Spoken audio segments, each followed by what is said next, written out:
Pedido de mi querido amigo que me trae acá, además de ahí un poco también siguiendo ver estas cosas, el doctor Barrio, vamos a repetir una noción que es conveniente tenerla en claro. Y parece que el aparato de él se dejó a registrar. Cuando nosotros hablamos de una ciencia, lo primero en conjunto que hay que distinguir es el objeto material. La cosa que esa ciencia estudia y considera. Para la ciencia, la metafísica, que comienza con la ontología, la cosa donde se inicia el conocimiento metafísico es en el ente físico.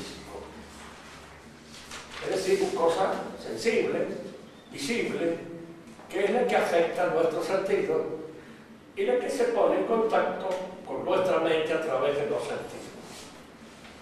El objeto material es ese. El objeto formal, terminativo, lo que en latín se llamaba objectum formale quod, es la entidad. Si fíjense que si nosotros tuviéramos el ente físico, desde un punto de vista físico, lo que nos interesa observar es la movilidad, es decir, los cambios que en ese ente se producen, se provocan. Estos cambios pueden ser de distinta calidad, tanto que la física estudia un tipo de cambio, la biología otro tipo de cambio, la psicología otro tipo de cambio, etcétera, etcétera. Cada una de esas ciencias tiene y se distingue de las otras por el objectum formale quod, es decir, lo que en el lenguaje común se ha traducido como objeto formal terminativo. Es aquello que la ciencia busca. Pero es indudable que aquello que la ciencia busca para ser observado, para ser examinado, para ser analizado, debe ser visto, es decir, debe ser captado a una luz determinada. Esta luz que me permite captar el objeto es lo que se llama, en términos latinos, objectum formale sub qua, es decir, el objeto formal bajo el cual es considerado ese objeto formal.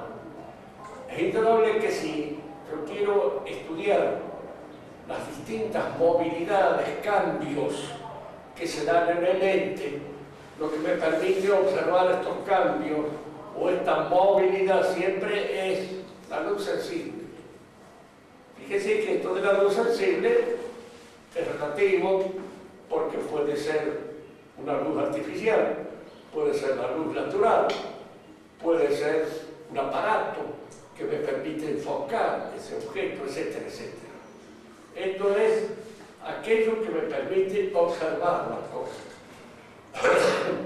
Si yo me detengo acá en el examen que interesa al metafísico, diría en primer lugar, el objeto material es observado la luz sensible, es el ente físico. Pero yo lo que quiero ahora no es examinar el ente físico en su corporalidad, sino en lo que constituye su entidad. ¿Qué es lo que es el ente y cuáles son los principios que lo constituyen al ente en tanto que ente? Es decir, ¿cuáles son los principios que explican la entidad? Y eso indudablemente no puede ser observado a la luz sensible de ningún aparato. Tiene que ser observado a la luz de la razón. Y entonces sabíamos que como hay otras ciencias que permiten esta observación racional sin que uno se alarme demasiado, porque es una ciencia que se conoce, que se constituye, que es la matemática. Por eso Platón aconsejaba estudiar matemática para aquel que se iniciaba en la filosofía, porque era una suerte de preámbulo o de entrenamiento para observar el objeto, para observar aquello que estamos viendo. Lo que permite entonces la luz subcual, bajo la cual es observada la entidad y son examinados los principios que constituyen toda entidad, es la razón, a la luz de la razón. Por eso la metafísica comienza siendo una ciencia que se realiza, que concluye sus conclusiones, que establece sus juicios a la luz de la razón. Y es la razón la que permite observar eso. Les explicaba también a ustedes por qué esta ciencia, desde que se inicia, diríamos así, los principios fundamentales de esta ciencia están realizados, están en el pensamiento de Aristóteles, desde que se inicia en él. ¿Por qué? Porque como no se necesita ningún aparato especial para hacer un examen de esta naturaleza, sino que simplemente con el uso de la inteligencia puede alcanzarse los objetivos fundamentales de esta ciencia, diríamos que Aristóteles los logró sin mayor inconveniente. Y si nosotros queremos hacer metafísica, tenemos que retomar el pensamiento de Aristóteles. Fíjense que acá la palabra retomar no quiere decir tampoco repetir, sino fijarnos en lo que dijo Aristóteles y ver si nosotros podemos formular algo nuevo a partir del examen de Aristóteles. Y eso es precisamente lo que vamos a hacer ahora. Es decir, vamos a examinar una constitución que se encuentra en el fundamento, en la raíz misma del ente, y que Aristóteles no vio. Y si la vio un poco más. Y de sus continuadores mismos, tal vez los que más lograron realizar estos fueron Averroes y Avicena, que escribieron en árabe. Digo esto porque muchos de estos filósofos árabes no eran árabes. Claro. Averroes era español. Y era de origen español, y el español, de origen cristiano, incluso convertido al maometanismo por razones de conveniencia. Y que escribía en árabe porque era la lengua que se proyectaba en ese momento en todo el Mediterráneo. Avicena era egipcio, es decir, muy probablemente descendiente de griego, y que tenía una mentalidad filosófica para la cual, en fin, yo no creo que los árabes hayan tenido. Ahí acá siempre encuentro una dificultad, porque cuando me encuentro con un árabe se arma un lío enseguida, porque el árabe considera que son árabes todos los que hablaban árabe, y no es así. Es decir, todos los que hablamos alguna lengua latina se nos dice latino, pero no somos del Lacio, no somos latinos, ni racialmente ni de ninguna manera. Si son las mezclas que se nos han venido encima y que nos han ido haciendo eso que cada uno de nosotros es. Pero de hecho no somos latinos en el sentido cabal, recibo del término. Hablamos una lengua latina. Los árabes también hablan una lengua árabe. Moisés Maimónides escribió en árabe el espejo de las perplejidades, uno de los libros más importantes que hay dentro del pensamiento judío. Era judío, no era árabe, y escribía en árabe porque era el idioma de la época y el idioma que se imponía en toda la cuenca del Mediterráneo. Pero eso no lo constituye ni en un pensador árabe, siguió siendo judío, ni de ninguna manera, diríamos así, en un escritor árabe. Bien, lo que nosotros queremos enfocar hoy es la distinción primera, arraigada, que aparece en el ente, en todo ente. Ya aparece mismo en la noción, en la palabra ente. Fíjese que la palabra ente es el participio activo del verbo ser. Y en todo participio activo de cualquier verbo pongamos escribiente, que es lo que está haciendo Paulita. La palabra escribiente supone dos cosas. Alguien que escribe, es decir, alguien que realiza una acción determinada. Acá hay dos cosas, que son una misma, porque eso que escribe es ella, y realiza esa acción determinada. En este caso es muy fácil separar a uno de otro, porque la acción que realiza es puramente accidental. Puede realizarla o no realizarla, puede realizar esa acción, puede realizar otra. Y en vez de escribir puede cantar, o puede bailar, o puede hacer cualquier otra cosa. Entonces sería escribiente, sería bailante, sería cantante. Es decir, el participio activo siempre de una acción que realiza. Todo ente realiza la acción de ser, es. Fíjense que hay entes que no son.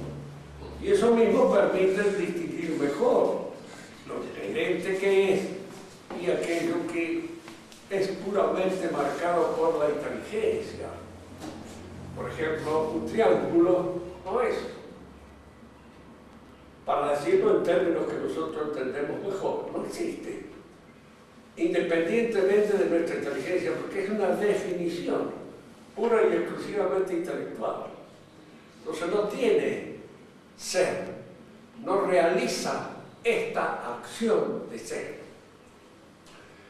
El ente es el que es.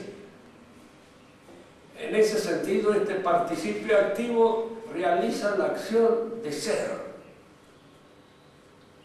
Pero estas dos cosas hay que distinguirlas. Un ente, ¿qué es? Un ente es algo, cualquier cosa, que le toca ser, realiza la acción de ser.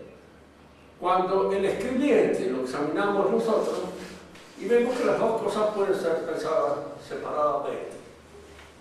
Porque el que escribe es una persona, cosa, y el acto de escribir es otra cosa. Pero el que es y el acto de ser no pueden ser separados, porque constituyen una unidad intrínseca, absoluta, total, completa y perfecta. Y uno se pregunta entonces, ¿y entonces por qué se distinguen? ¿En qué se distinguen? Y aquí es donde hay que examinar las cosas para completar, ver, observar la distinción que hay. En primer lugar, no se trata de separación, se trata de distinción, una distinción que realiza el intelecto.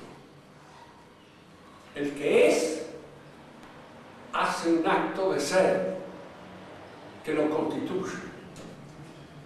¿Y cómo establece usted la diferencia entre eso que es y el acto de ser eso? Que a fin de cuentas estas dos cosas constituyen una unidad indestructible. No puede separarse la esencia del ser, del actus essendi, del acto de ser. Puede separarse. Pero veamos algunas aproximaciones que nos permitan distinguirlo. Toda mujer puede ser madre. Esencialmente sí, porque las madres son mujeres. Entonces toda mujer, de hecho, esencialmente puede ser madre. Pero existencialmente no. ¿Por qué? Porque puede no tener aquellas virtualidades desarrolladas que permiten la maternidad. Donde mejor aparece esto es el famoso adefesio que se llama los derechos del hombre. Digo adefesio porque ese hombre al que se refieren esos derechos tiene una virtud que no existe. Es decir, es la esencia del hombre, tal como aparece colgada en el árbol de Porfirio, que es el árbol de la lógica. Allí sí, ese hombre puede proclamarse que tiene todos esos derechos en potencia, en virtud, pero existencialmente no los tiene. ¿Por qué? Porque los derechos se adquieren en la existencia concreta y real del hombre en el seno de una sociedad. Y al realizarse, diríamos así, lo que constituye la dimensión práctica del hombre, aparecen esos derechos que va adquiriendo, que va conquistando en la medida en que se va perfeccionando y se va realizando. Yo no tengo derecho a curar como tienen todos los caballeros que están allí, que no sé si curan o matan, pero de hecho, de alguna manera, el derecho a curar lo tienen. ¿Por qué? Porque lo han adquirido a través de un trabajo, a través de un ejercicio profesional que les permite eso, que yo no he hecho y no lo tengo. Es decir, que todo hombre tiene derecho a curar, podría ser desde un punto de mira esencial. Sí, y no.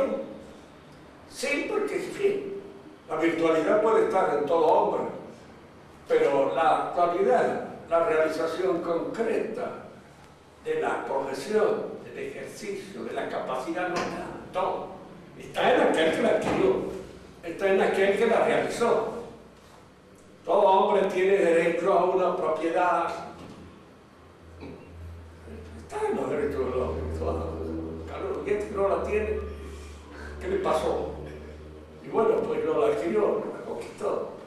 No será una injusticia, no será que nosotros se la hemos robado de alguna manera. Es casi seguro que en él van a hacer esa sospecha cuando empiecen a decirle que tenía derecho a esa propiedad que no tiene. Pero el derecho a la propiedad se adquiere en la medida en que uno alcanza la madurez y todas aquellas perfecciones que le permiten adquirir. Todo hombre tiene derecho a una mujer limpia, sana, linda, etcétera, etcétera. Y este otro no tiene nada. No ha querido. ¿Por qué? Porque en primer lugar a la mujer hay que conquistarla. En primer lugar. En segundo lugar, después habrá que alimentarla. Y para casarse habrá que tener algo que le permita a uno ubicarse en el terreno de las cosas actuales. Entonces, ese derecho que está, tal vez, en potencia, considerada la esencia del hombre, no está en acto. ¿Por qué? Porque no ha alcanzado, no ha logrado aquellas perfecciones que nos llevan a la posesión efectiva, real, existente del derecho. Fíjense que estas son cosas importantes, esta distinción. La palabra existencia nace acá para dar fuerza al término ser. Porque el término ser en sí mismo, en el uso que hacemos de él todos los días, en nuestro lenguaje cotidiano, es ambiguo. ¿Por qué? Porque decimos un ser por decir un ente. Es un ser. Decimos tiene ser por decir que tiene esencia, o un modo de ser. De manera que la palabra existir se impuso, en cierto modo, para indicar la zona fuerte. Cuando se nos pregunta a nosotros, ¿por eso de que estás hablando existe? ¿O es una mera suposición tuya? Es algo que has imaginado, o existe, para decir.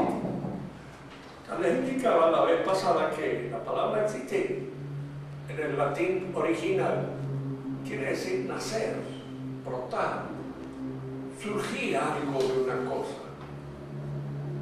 Yo recitaba una frase de Lucrecio, que es la que recuerdo. Verbes ex extercore existum. Es decir, que los gusanos nacen del estiércol. No había pasado Pasteur por no recuerdo, pero en ese momento estaba dentro del pensamiento de Lucrecio, sin pasteurización. ¿No es cierto? No había. Entonces los gusanos brotaban. Pero el término empezó a adquirir fuerza de representación existencial, digámoslo así, para indicar aquel acto de ser que constituye efectivamente eso que nosotros damos a existencia. Y que aparece, diríamos, este término traído a colación con una fuerza especial en ese movimiento de pensamiento que nace con ese escritor danés, Kierkegaard. Con él nace el existencialismo. ¿Por qué? Porque él invertía en ciertas cosas. No estudió, no fue tomista nunca. Ustedes lean alguna vez y tienen la oportunidad del libro que Castellani le dedicó. Y que es un libro muy bien hecho. Castellani era un buen pensador, y además estaba formado en la escuela tomista y podía observarlo desde esa postura. Él tal vez lo considera mucho mejor de lo que en realidad era, pero no está mal. Castellani es sacerdote, y los sacerdotes a veces tienen la bondad de canonizarlo un poco antes de que aparezcamos en el terreno de las canonizaciones reales, porque, sí, recuerdo también el caso de Castellani, como Rousseau se confiesa en las confesiones. Castellani, ego te absolvo in nomine Patris et Filii et Spiritus Sancti, amén. Pero las confesiones no son mentiras. La mayor parte de las cosas ha errado, ha confesado mal, no ha dicho lo que era. Se inventa un personaje. Yo no digo que en Kierkegaard pasa lo mismo, porque Kierkegaard es un pensador de una gran autenticidad cristiana. Pero es un pensador bien distingue de estas cosas. Por ejemplo, tomemos 3 o 4 aspectos de su existencialismo para partirlo. Todos nosotros somos únicos, ¿verdad? Lo sabemos. No hay otro. Vos sos única. Y como vos no hay otra. Viva medalla que nunca se volverá a producir. Así dice García Lorca, como es el Santos Mejía, que era el torero al cual le dedica viva medalla que nunca se volverá a producir. Es cierto, cada uno de nosotros es único. ¿En qué consiste nuestra unicidad? Conozco yo, sé que soy único, pero ¿en qué consiste mi unicidad? No sé. No sé. ¿Qué es lo que Dios ha querido decir con eso que soy yo? Algo debe haber querido decir. Pues un buen escritor de un poema no pone una palabra inútil. Porque una palabra inútil en un poema es como en una casa algo que no tiene sentido.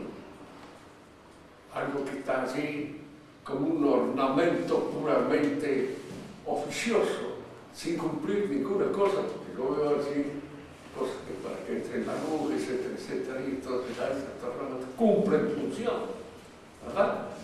Ahora, si la vida toda nuestra es el poema escrito por Dios, y nosotros somos palabras de ese poema, la pregunta, ¿qué quiso decir Dios conmigo? Yo había cumplido 85 años y podría haber dado cuenta de lo que Dios quiso decir, pero no, todavía no lo sé. Y espero saberlo después, por lo menos según las promesas de nuestro Señor. Puede ser que luego lo sepa y alguna vez me despierte del otro mundo sabiendo qué es lo que quiso decir Dios conmigo, pero ahora no lo sé. El existencialismo nace entonces como un escudriñamiento, como una búsqueda de esa realidad existencial que cada uno de nosotros es. Y buscar en esa realidad existencial que cada uno de nosotros es, aquella realidad que efectivamente le corresponde. ¿Qué es? Está entonces aquí, que sé que se perfilan 2 conocimientos. Un conocimiento racional fundado en la esencia. Soy un hombre, un animal racional, bípedo, implume, etcétera, etcétera. Hay un montón de datos que van apareciendo allí y que surgen de la consideración pura y exclusiva de eso que se llama la esencia del hombre. Pero ¿qué es lo que soy yo? Allí que es un secreto. No lo sé, está en el secreto. adivinar, penetrar en el secreto de eso que yo soy, es un esfuerzo titánico y que yo creo que no conduce a ninguna parte, sino que conduce simplemente a distinguir estas dos cosas.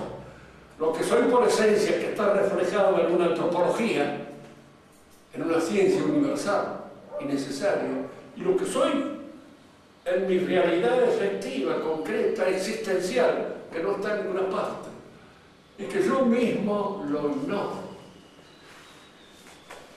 Y sin embargo, hay una serie de nociones que van surgiendo en este examen existencialista que hace Kierkegaard, van surgiendo, van apareciendo. Que soy un secreto, bueno, esto aparece. Efectivamente hay algo en mí que es secreto, que está reservado solamente a aquel que me creó. El nombre de cada uno de nosotros solo Dios lo conoce. Porque conocer el nombre de una cosa en el sentido tradicional, teológico del término, es conocer la cosa. Cuando Dios le enseñó al hombre el nombre de las cosas, le enseñó lo que cada cosa era. El primer hombre lo sabía, parece ser, si interpretamos nosotros esa referencia de la Biblia a que Dios le enseñó al hombre el nombre de las cosas, el hombre conocía el secreto íntimo de las cosas, las conocía. Debía conocerse a sí mismo, pero nosotros hemos perdido esa ciencia, ya no la conocemos.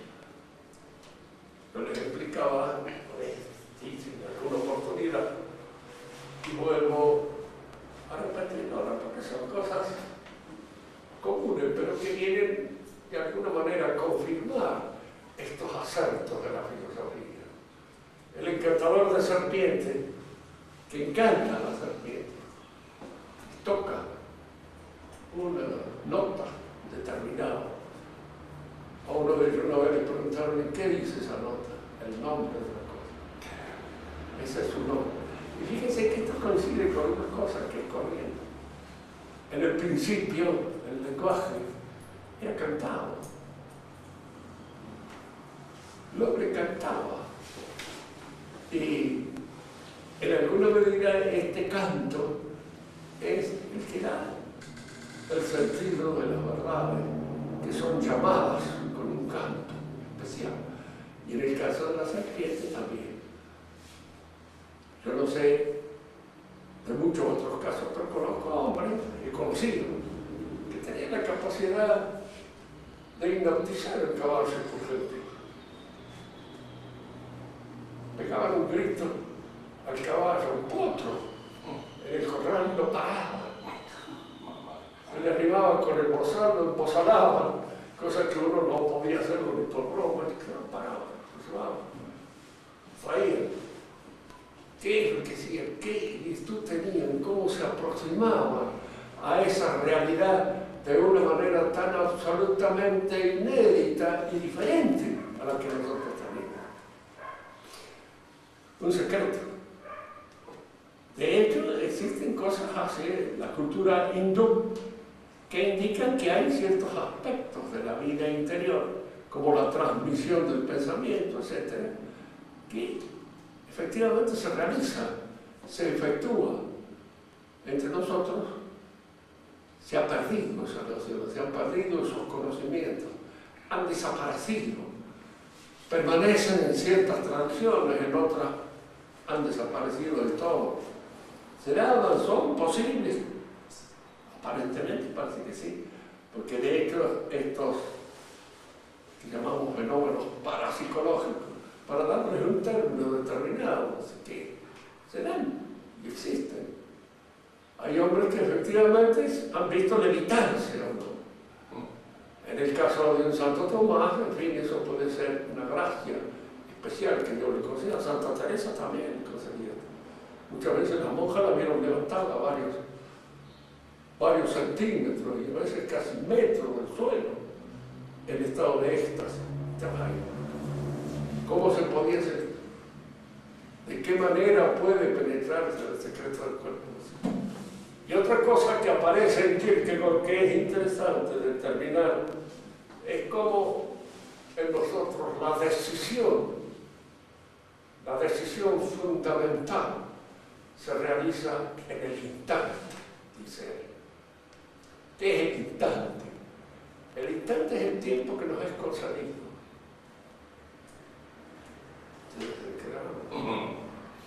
El pasado no existe. El futuro todavía no existe.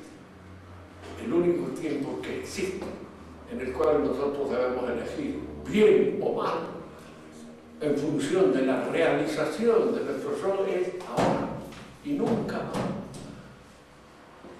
Ahora and never more, dice el poeta Poe. ¿No es cierto? Ahora y nunca más. Porque es ahora en el cual yo tengo que decidir. En el caso, el buen ladrón, al cual siempre me refiero, son como en ese instante, en el momento más crucial de su vida, eligió bien para siempre, porque eligió a él y eligió lo que debía elegir en el momento en que más violentamente estaba expuesto a todas las atrocidades que en el mundo puede uno recibir. La recibió y en ese instante logró salvarse. Que él conocía a Cristo desde antes. No sé. En alguna oportunidad escribió un cuento sobre eso, pero es un cuento. Es decir, que es una invención pura y exclusiva, no sé, nada. Ellos se conocían en alguna oportunidad de niño. Bien. Entonces aquí la distinción entre eso que es lo existente, efectivo, y eso que es lo esencial, es una distinción que el existencialismo nos ha permitido observar mejor. Fíjese, no hay ninguna necesidad de ser existencialista, pero desde el tomismo se puede tomar cosas que el existencialismo ha enseñado y ha permitido de alguna manera descubrir con más acuidad, con más exactitud, con más precisión esta distinción de esencia y ser.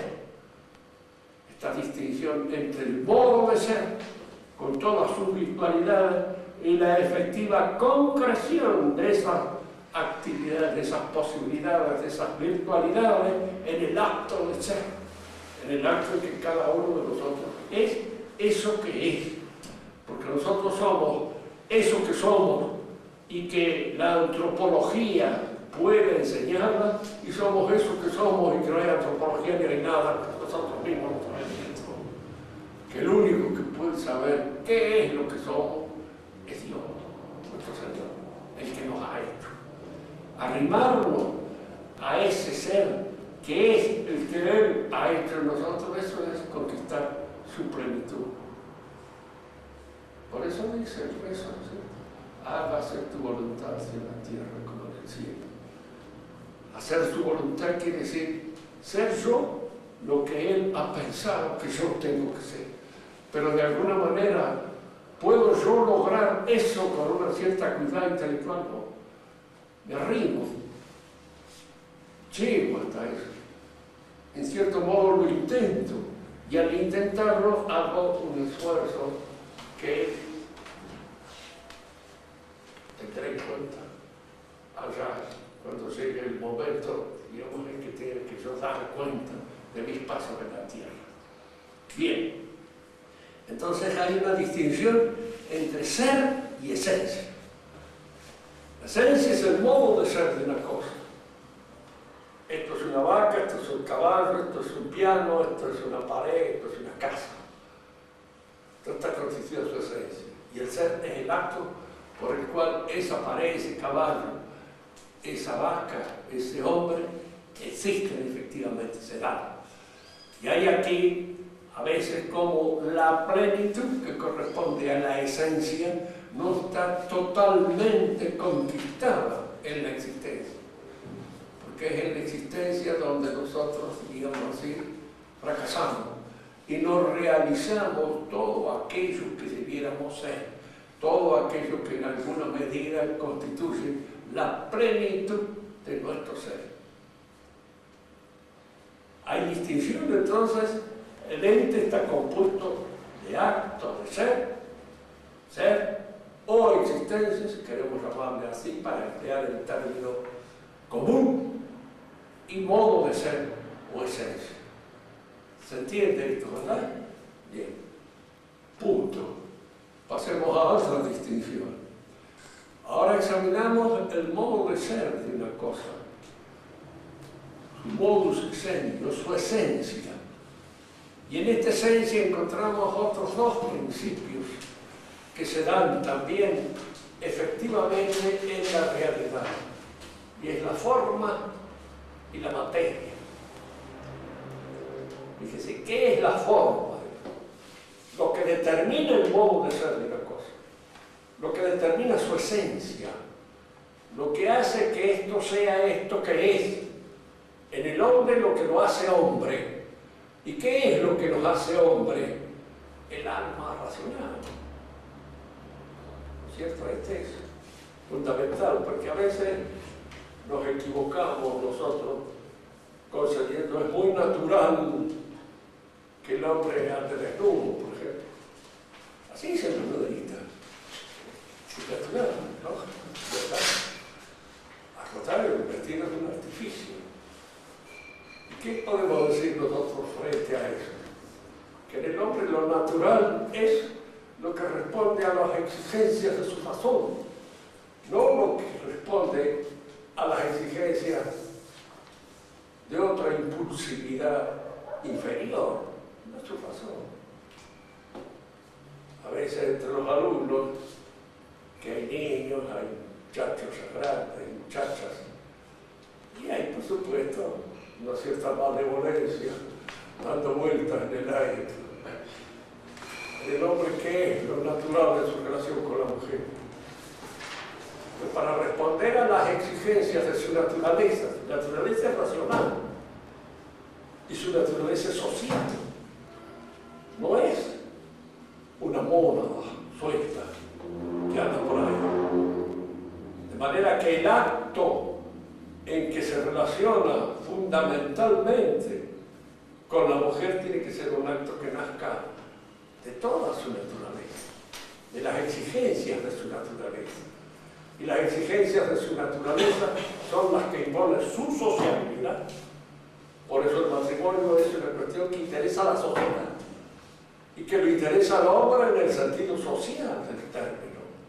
No es una cuestión de que a mí se me antoja o de que a este se le antoja, no. Algo que surge de ahí. La relación de un hombre y de una mujer, que son los dos seres racionales, tiene que ser una relación que realice todos aquellos movimientos propios de la naturaleza racional. Y esa naturaleza racional significa, en primer lugar, el descubrimiento de su filiación con Dios. Que el hombre es hecho por Dios es una cosa que tiene que descubrirlo. Y en el ejercicio de su razón, en eso le da la perfección de su naturaleza intelectual. De manera que el matrimonio tiene que ser no solamente una cuestión social, sino una cuestión religiosa. Es decir, una cuestión en la cual estos hijos de Dios se unan para la procreación y para el establecimiento de una familia. Todo eso tiene que darse en esa relación.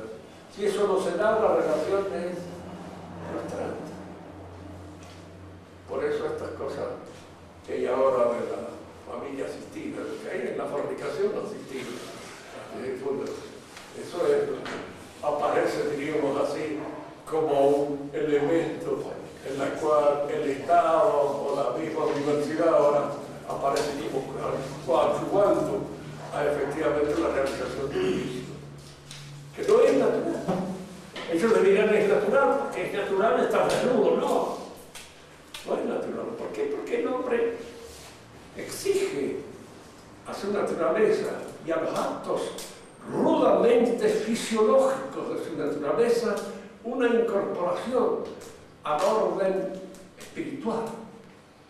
Esta incorporación puede ser defectuosa a veces cuando es, por ejemplo, puramente estética, ¿no es cierto? Entonces, por una razón estética, uno se viste o oculta las partes pudendas o de algún modo, pero eso está exigido por nuestra naturaleza racional. Sí, claro que sí, está exigido por eso. ¿Cómo lo podemos ofender a un hombre cuando le decimos que come como un animal? Es que no somos animales que comemos, sí. ¿Por qué no podemos comer como un animal? Porque no somos animales en el sentido cabal del término. Y entonces el acto de comer, que es un acto rudamente fisiológico, tiene que estar incrustado, tiene que estar, diríamos así, ornamentado por una serie de exigencias de carácter espiritual, de tipo estético o de tipo religioso. En el principio de las sociedades, el acto de comer es un acto religioso, siempre, fundamentalmente. Tanto que es, fíjese, en nosotros el sacrificio de nuestro Señor Jesucristo, ¿cómo se ofrece? A través de la manducación del cuerpo de nuestro Señor Jesucristo. Es decir, es un acto por el cual nosotros incorporamos a nuestro cuerpo material, a nuestro cuerpo humano, incorporamos el cuerpo de Cristo. ¿Para qué? Para cristificarlo. En el principio, el acto de comer, en el comienzo de la vida humana, es un sacrificio.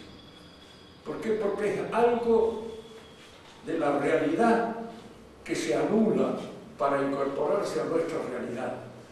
Y si nosotros lo observamos bien, esta lechuga, esta papa, esta zanahoria que incorporamos a nuestra realidad, al convertirse en nuestra realidad, da un paso adelante en su escalafón ontológico.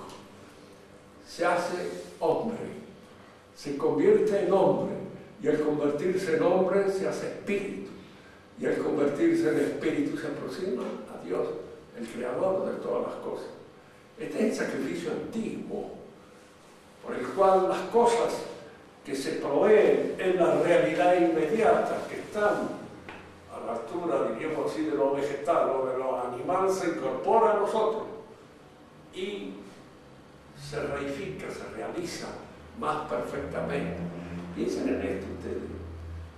Siempre el sacrificio no significa pura y exclusivamente una anulación estúpida, porque eso sería pura estupidez. Quiero quedar bien con Dios, entonces con un dedo para que esté me quedo sin dedo. Fíjense que hay a veces penitencias que tienen a veces ese poco sentido, porque son un poco absurdas en sí mismos. Los buenos directores espirituales evitan ese tipo de penitencia en el cual hay un debilitamiento absurdo, diríamos así, enfermar el cuerpo para agradar a Dios, presentándolo hecho un asco delante de Él, digo, porque nos hemos pegado tanto que no podemos dar ni levantar el brazo. En el principio el sacrificio, para ser sacrificio, tiene que ser una anulación en un terreno para recuperarse el otro superior. El hombre que se sacrifica aquí en la tierra y su sacrificio es el que lo lleva a realizarse en el otro realidad superior. Entonces el sacrificio tiene sentido. Usted no puede exigir a nadie que se sacrifique en un sentido absolutamente nadificante, que sea nada, que se aniquile. Eso no puede ser. No es el verdadero sentido del sacrificio. En el sentido del sacrificio, lo que se aniquila se recupera superiormente arriba. Entonces alguien me dirá, bueno, pero eso va a crear una suerte de toma y daca. Yo te doy esto para que vos me des aquello. Y allí es donde lo que hay que evitar las cosas espirituales. Es decir, de que uno no haga en el sacrificio un puro negocio.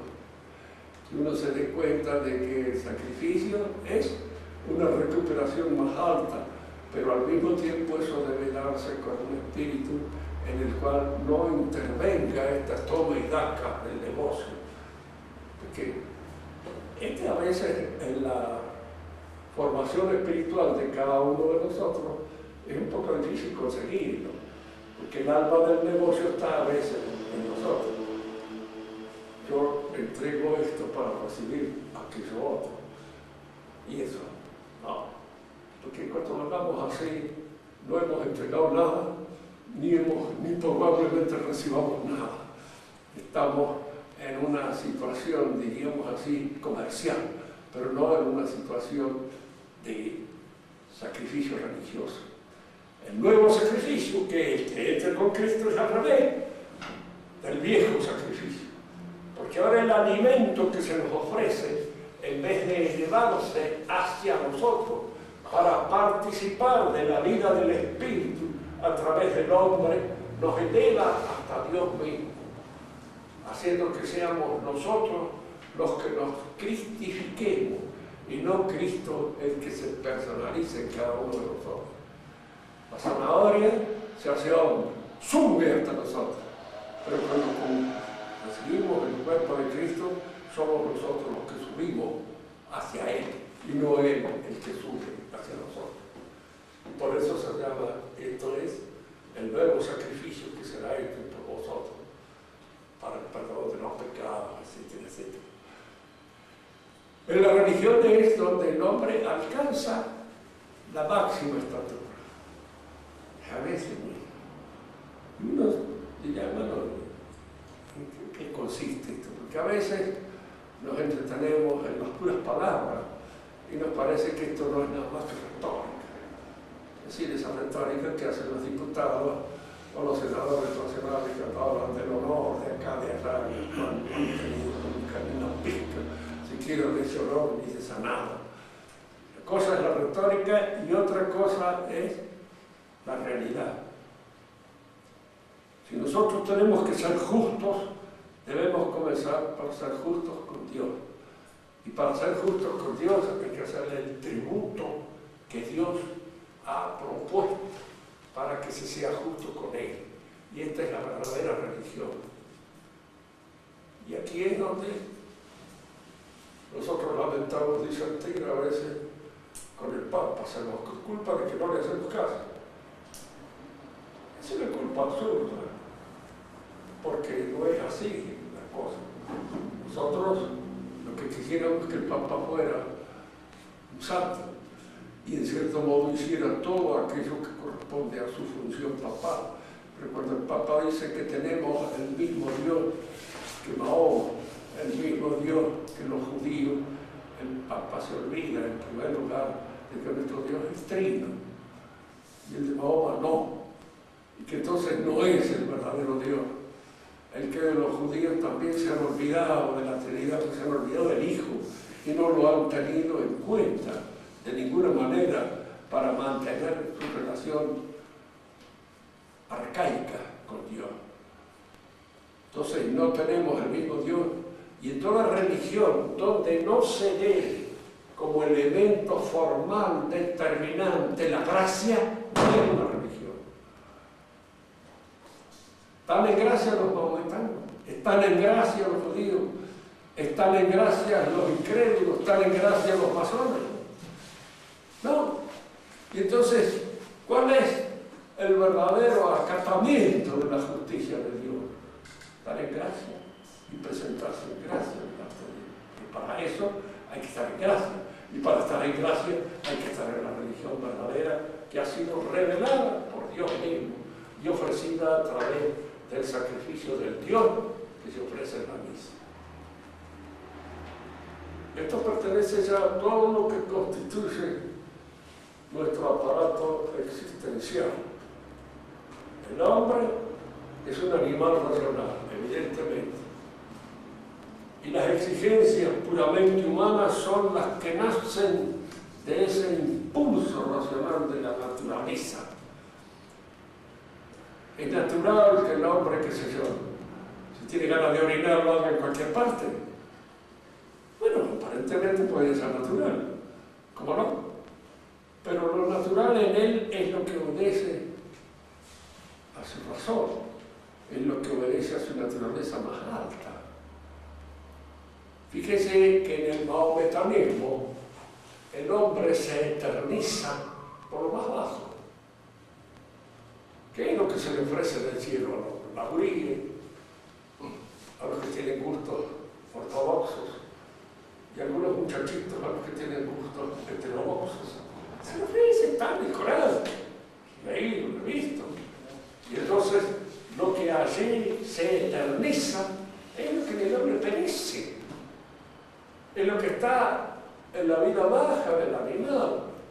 Lo que debe eternizarse en el hombre es aquello que apunta a la eternidad. ¿Y qué es lo que apunta a la eternidad? La inteligencia, la razón. Eso es lo que se eterniza. Y eso es lo que constituye un verdadero sentido teológico de la inmortalidad del hombre. Y no esta otra cosa que es todo lo contrario. Es una especie de inserción de lo biológico, de lo puramente animal, rozado al cielo en su eternidad. Claro, el paraíso de Mahoma es uno de los prostíbulos mejor ubicados que puede existir dentro de la imaginación del hombre. Y puede atraerlo en la medida en que esos impulsos, diríamos así, pura y exclusivamente libidinosos, se dan en él con fuerza. Pero esto es la religión. Que el Papa no diga que es una religión. Oiga, para preguntarse, o es un ignorante o es un pícaro. ¿Qué? Dios sabrá. Pero de hecho está en esa injusticia. Y si es un ignorante no debía estar en el lugar en que está. Y si es un pícaro, podría ser porque a veces los lugares se conquistan en la vida a fuerza de picardía. Y en donde hay elección hay soborno. Y en la constitución de los papas hay a veces soborno. Ha habido a través de la historia muchas veces. ¿Alguno quiere hacer alguna pregunta? Es el momento de hacerla. Pero siempre conviene hacer en las reflexiones esta referencia a la actualidad, porque nos da seguridad a nosotros. En este sentido, ¿en qué estamos metidos en esto? ¿En qué estamos metidos? Hace un ratito decía que lo que iba a hacer mención de Avicena, Averroes, un poco Kierkegaard y posterior a Santo Tomás. Averroes distingue entre la esencia y el actus essendi, pero convierte a la existencia en una especie de accidente que le sucede a la esencia. Entonces fíjese que habría entonces así una escisión. Dios habría pensado las cosas antes de hacerlas existir. Pero el pensamiento divino, el pensamiento de la cosa en su existencia es una sola cosa. Dios no ha pensado a usted, no ha pensado en la esencia del hombre, lo ha pensado a usted, lo ha pensado a él, a mí, cada uno de nosotros. Y esa es nuestra existencia concreta, en donde aparece esa esencia que cada uno de nosotros constituye, pero la que se realiza concretamente en el acto de existir. Y cada uno hace de eso lo que puede. ¿Aristóteles no vio la distinción? ¿Aristóteles no vio la distinción? Sí. ¿No la vio? No la vio. No, ni Averroes ni Avicena. El único que lo vio fue Santo Tomás. Ni feliz que va a ser. Muchas cosas pasaron así. Y uno diría, sí, Santo Tomás, tome, cosas, lo que ustedes quieran. Pero que era un genio, no cabe duda. Y además de un genio, un hombre de una inteligencia seráfica. Es difícil entender cómo ha podido hacer todas esas cosas con la claridad y la precisión con que ha llevado a término su pensamiento, sin estar trabados por las 10.000 cosas que nos traban a nosotros. Porque nos enojamos, porque no, porque decíamos esto, porque nos distrae esto, o porque no. Sobre todo a veces discuto con los amigos míos que viven enojados. ¿Por ti qué es mí? Por cualquier cosa, se enojan. Entonces nosotros se enojan. La cabeza no le funciona mal. ¿Sí? Una vez me preguntaba cómo había podido durar tanto en la universidad. Le digo, yo tengo una buena cosa, no me enojo casi nunca. Y entonces, si una cosa me parece medio imbécil, me río. no lo busco por el lado. Sí, pero no me enojo. Porque el que se enoja pierde. Además pierde la razón.